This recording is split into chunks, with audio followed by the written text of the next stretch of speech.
नमस्कार, आप देख रहे हैं न्यूज वन इंडिया और मैं हूं आपके साथ अर्चना गुप्ता। हरियाणा के मुख्यमंत्री नायब सिंह सैनी ने मंगलवार को पंचकूला में प्रदेश भर में 3200 करोड़ रुपए की लागत वाली 600 परियोजनाओं का उद्घाटन और शिलान्यास किया और इस दौरान सीएम ने पंजाबी पीजीटी अध्यापकों को ज्वाइनिंग लेटर भी सौंपा।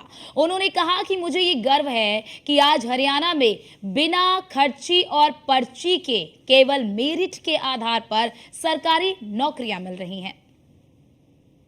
आप लोगों के बीच में, आप लोगों के चेहरे के ऊपर जो मुस्कान मैं देख रहा हूं, भाइयों, मुझे इसका बड़ा संतोष है कि आज गरीब परिवार का बेटा भी आज बिना पर्ची बिना खर्ची के भाइयों रोजगार में लगा है। जब हम पहले देखते थे भाइयों किस प्रकार से भाई भतीजावाद, जात पात और क्षेत्रवाद जैसी अनियमितताओं की भाइयों पूर्व की सरकारों में ये भरमार थी। लिखित परीक्षा तो उनकी सरकार में जो आज वो घूमते हैं, वो इसलिए नहीं घूम रहे।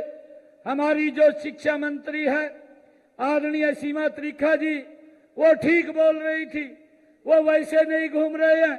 उनको इस बात की पीड़ा हो रही है कि भाई ये बिना पर्ची बिना खर्ची के गरीब परिवार में क्यों नौकरी जा रही है, इस बात की उनको पीड़ा हो रही है। भाइयों, उनके समय के अंदर हम देखते थे जो इस प्रकार की वो लोग बातें बोल रहे हैं, लिखित परीक्षा एक दिखावा होती थी। इंटरव्यू के नाम के ऊपर केवल अपने चहेतों को आगे करने का काम, लाभ पहुंचाने का काम उनके द्वारा किया जाता था। भाइयों, गरीब व्यक्ति तो उसके पास सिफारिश नहीं होती थी, या उनकी जेब गर्म करने के लिए पैसा नहीं होता था, या उनके पास कोई ऐसा व्यक्ति नहीं होता था कि वो सूची में नाम डलवा सके। उसको दर दर की ठोकरें खानी पड़ती थी। परंतु आज मुझे ये खुशी है आप लोगों के बीच में बताते हुए, मुझे गर्व भी है कि हमारे युवाओं में यह भावना भाइयों घर कर गई थी कि बिना पैसे के या बिना सिफारिश के हरियाणा सरकार में 2014 से पहले नौकरी लेना असंभव था। परंतु हमने इस पीड़ा को समझा है। हमने युवाओं की इस पीड़ा को समझते हुए आपको भाइयों पारदर्शी ढंग से नौकरियां देने का निर्णय ये हमारी सरकार ने किया है। आज युवा नौकरी पाने के लिए जुगाड़ की उसको जरूरत नहीं पड़ती, सिफारिश की जरूरत नहीं पड़ती, बल्कि भाइयों प्रतियोगिता परीक्षाओं की तैयारी के लिए आज मुझे जब मैं देखता हूं ये गर्व होता है कि वो किसी विधायक, किसी मंत्री, किसी नेता के चक्कर नहीं काटता। आज वो अगर चक्कर काटता है तो मुझे भी गर्व होता है, तो उस कोचिंग सेंटर के चक्कर काटता हुआ दिखाई देता है जहां पर उसको भाइयों अपनी भविष्य को बनाना है। मुझे इस बात का बड़ा गर्व है। आज गरीब परिवार का युवा बड़ा अधिकारी बनने के सपने को साकार कर रहा है। भाइयों, ये अगर कर सकता है तो ये नरेंद्र मोदी जी के नेतृत्व वाली इस डबल इंजन की सरकार के अंदर वो सपने को अपने पूरा कर सकता है। मुझे ये बड़ी खुशी है। मैं यहाँ पर कल ही एक घटना का जिक्र करना चाहूँगा। मेरे एक बहुत ही नज़दीकी मित्र वो कनाडा से मुझे मिलने के लिए आए।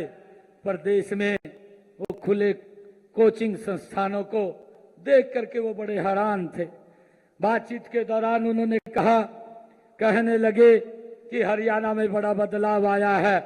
मैंने कहा कि इसके लिए सिर्फ एक ही चीज करनी पड़ती है, वह है सरकारी नौकरी की भर्ती में ट्रांसपेरेंसी लाना, और उसके आधार के ऊपर आज हमारा युवा कोचिंग सेंटर के अंदर भाइयों वो घूम रहा है।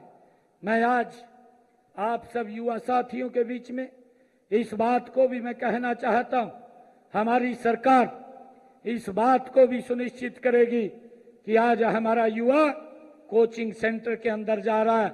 हमारी सरकार का ध्येय है कि गांव-गांव के अंदर हम ई लाइब्रेरी खोलने का काम लगातार हमारी सरकार कर रही है।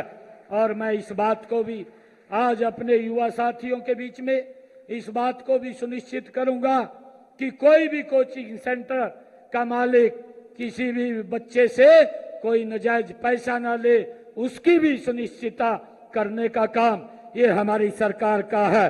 भाइयों, इसको भी आने वाले समय के अंदर हम दुरुस्त करने का काम करेंगे। आप लोगों के